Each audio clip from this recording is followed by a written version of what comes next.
Antes de dar continuidade à nossa série de vídeos sobre JavaScript e Node.js, eu tenho algumas perguntas para te fazer. Você já tem o Node.js instalado? Você já tem o VS Code instalado também? Você sabe onde baixa essas duas ferramentas? Se a resposta para qualquer uma dessas perguntas foi não, quer dizer que você não assistiu o último vídeo. Eu recomendo você assistir todos os vídeos na sequência para você ter um entendimento melhor das ferramentas, como instalar elas e como funciona cada mecânica que eu vou ensinar nessa série de vídeos. Mas antes de dar procedência a esse vídeo, eu quero apresentar para vocês a Square Cloud, um serviço ótimo de hospedagem para suas aplicações, seja ela um servidor Lavalink, um site ou um bot de Discord. A Square Cloud oferece serviços muito bons, com preço muito acessível para o povo brasileiro, com planos a partir de R$10 para você que quer hospedar sua aplicação para o seu servidor próprio ou para o seu pequeno projeto que está em desenvolvimento, em crescimento, e também contando com planos empresariais para você que é dono de empresa, que precisa de velocidade, segurança e qualidade. Então, tendo falado isso, vamos pro vídeo. Link na descrição. Fala pessoal, aqui quem fala é o Maciel. Nesse vídeo iremos estar tratando sobre algo que você utilizará muito na programação, que são as variáveis, sejam elas simples ou compostas. Uma coisa que precisamos saber sobre variáveis em JavaScript é que existem dois tipos de variáveis. As constantes, que são de valores imutáveis, você define o valor assim que ela é declarada e você não consegue alterar essa variável. E as variáveis de valores dinâmicos, ou como o próprio nome diz, variável. Uma variável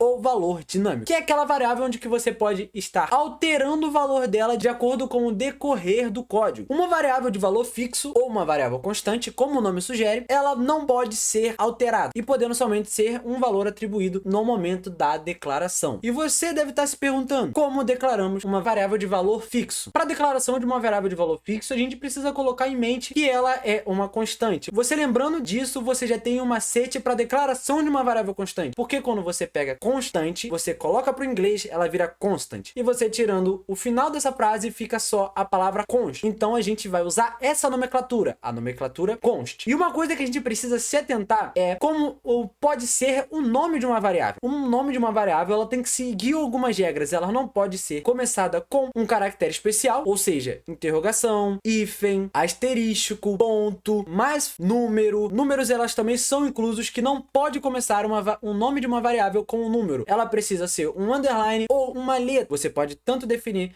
ela com nome com letras todas em maiúsculos como todas em minúsculos, mas tendo a tentação que se uma variável tiver uma letra diferente de outra, elas são variáveis diferentes. Então, se você, por exemplo, colocou um nome, variável 1, vamos colocar o nome dela de vaga1, por exemplo, com V minúsculo, e você declarou uma outra variável com o nome vaga1, só que com V maiúsculo, elas são variáveis diferentes. E se você falou para vaga1 com V minúsculo e uma variável com uma vaga1 com V maiúsculo, elas são diferentes. E se você mudar o valor só de uma, a outra não será alterada, porque são variáveis diferentes. Então, por exemplo, se você usa o comando console.log, que é para mostrar no terminal o resultado que você quer, e por exemplo, mostrar a variável vaga1 com V minúsculo, ele vai mostrar o valor da vaga 1 com V minúsculo, que no caso aqui é 0. E se você quiser mostrar a outra variável, que é vaga1 com V maiúsculo, você precisa especificar que é com o V maiúsculo. Tem que ser da mesma forma que você declarou. Por que eu tô dando ênfase nisso? Por causa que eu já vi casos de pessoas que entraram no meu servidor do Discord com este problema de uma letra só estar diferente no nome da variável, e ele tentou usar embaixo com um nome diferente, com a diferença de uma letra em maiúsculo. Então eu estou frisando isso aqui para fixar e você entender como é uma variável, que nesse caso aqui é vaga1 com V minúsculo e vaga1 com V maiúsculo. Então, antes da gente declarar uma variável, a gente vai usar o nome const, C-O-N-S-T, const. A gente vai dar um espaço desse const e vai colocar o nome da nossa variável. Por praticidade, vou colocar aqui novamente vaga1. E como a gente atribui algo para essa variável? A gente coloca o sinal de igual. Mas quando a gente lê esse código, a gente não lê vaga1 igual valor. A gente lê da seguinte forma: vaga1, que é a variável, a gente não lê const vaga1, a gente só lê vaga1, que a gente já sabe que é uma variável. Então a gente lê vaga1 recebe, que quando a gente coloca um sinal de igual, quer dizer que a gente está atribuindo este valor. Então a gente fala recebe, que no caso é da variável vaga1. Vaga1 recebe 1, que é no caso da nossa variável aqui que está recebendo o valor 1. Vaga1 recebe 1. Então lembre-se disso. Um sinal de igual é recebe, 2 é igual. E se a gente colocar para mostrar no console com o comando console.log, como eu já havia citado antes, ele vai mostrar o valor desta nossa variável, que no caso é 1. Vou mudar aqui para 1, 2, 3 e no console vai mostrar para 1, 2, 3. E é assim que você declara uma variável de valor fixo ou uma variável constante. Então, se em algum momento você vê em algum livro ou algum lugar da internet, ou seja, um servidor de Discord, que no caso o meu, ou de qualquer outra pessoa que use desta nomenclatura, ou variável de valor fixo,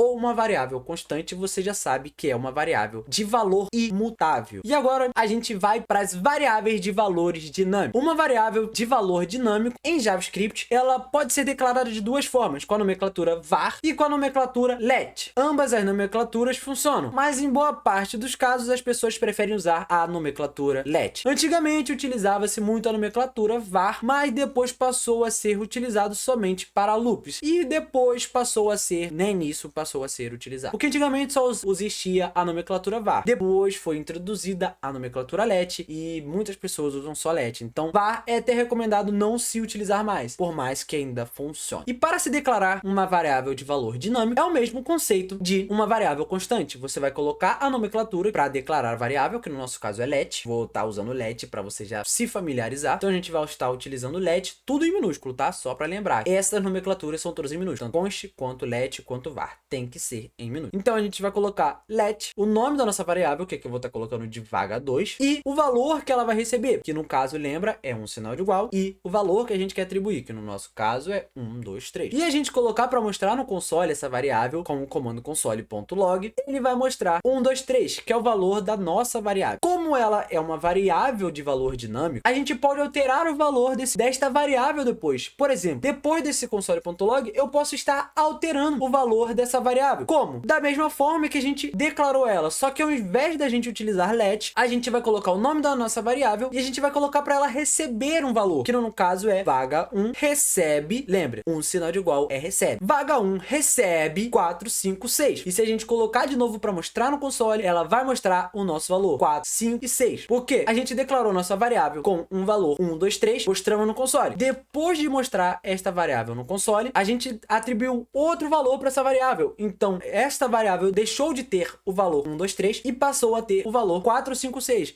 Então, quando a gente mostra lá no console usando o console.log, vai nos mostrar 4, 5, 6, que é o valor novo desta variável. E estas são as variáveis de valores fixos e as variáveis de valores dinâmicos. Assim, fechando o bloco das variáveis simples. Agora, você me perguntou quais são os tipos que uma variável pode receber. As variáveis, por se tratarem de unidade de armazenamento de valores, elas podem receber diversos tipos de valores, sendo elas integer, float, string, boolean, array, object ou até mesmo uma função, mas isso eu vou explicar mais para frente na aula de funções. Um integer na programação são números inteiros, ou seja, números que não possuem vírgula. Por exemplo, 5 é um número inteiro por não possuir uma vírgula, mas por exemplo, 5 já não é considerado um integer. Com isso, entra numa categoria chamada float. E o que são os floats? O float é todo número com uma vírgula ou número real, como costumamos dizer. Aqui, por exemplo, 5.5 é um float, por ele possuir vírgula. E note que na programação nós não utilizamos vírgula para representar a vírgula. A gente utiliza o ponto para tratar com vírgula. Então, toda vez que você vê um número 5.5, quer dizer que aquilo ali é 5,5. Então, toda vez que, por exemplo, você quiser passar um valor de ponto flutuante ou um valor real para o código, você precisa passar 5.5. Se você passar 5,5, vai quebrar o seu código. Mas uma coisa que a gente também tem que se atentar é que se a gente declara que a gente quer receber um float e a gente coloca um integer, aquele integer que a gente passou, que é um número sem vírgula, ele passa a ser um número com vírgula. O programa, ele entende que aquilo tem que ser um integer. Então, o que o programa vai fazer? Ele vai colocar ponto zero, que vai ser um 5,0. Da mesma forma, acontece no integer. Se a gente passa um float e o programa espera que a gente receba um integer, então ele vai esquecer o número que vem depois daquela vírgula ou daquele ponto flutuante e vai considerar só o primeiro número da casa,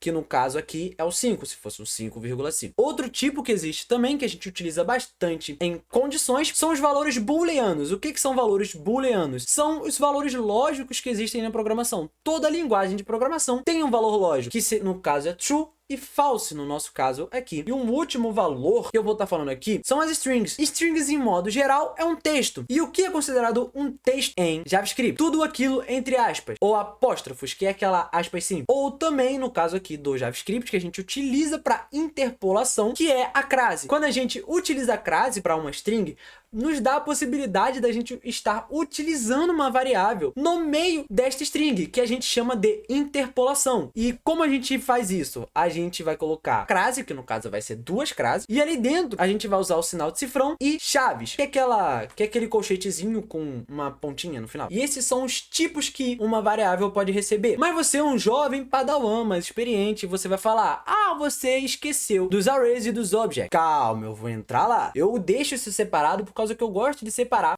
os tipos de variáveis, que eu chamo de variáveis sim, que é o que recebe só um valor de um tipo, seja ela integer, float, string ou boolean. Já um array de um object eu deixo separado para entrar numa classe de variáveis compostas. E o que é uma variável composta? Uma variável composta é aquela que pode receber mais do que um valor em específico. Por exemplo, um array em JavaScript a gente declara com colchetes, e dentro desses colchetes a gente passa os valores que a gente quer. Dentro desse array a gente pode passar diversos valores de diversos tipos. A gente pode estar passando um boolean, a gente pode estar passando um integer, um float, uma string e até mesmo um outro array. Por isso que eu gosto de chamar estes tipos de variáveis compostas, que eles podem comportar mais do que um valor e de diversos tipos. E a diferença de um array para o object é: um array ele só possui índices. Então quando a gente declara uma variável e declara essa variável como um array, a gente vai ter que procurar neste array por índices, começando do 0 até o final. Então se a gente coloca, por exemplo, const v1, que é a declaração da nossa variável,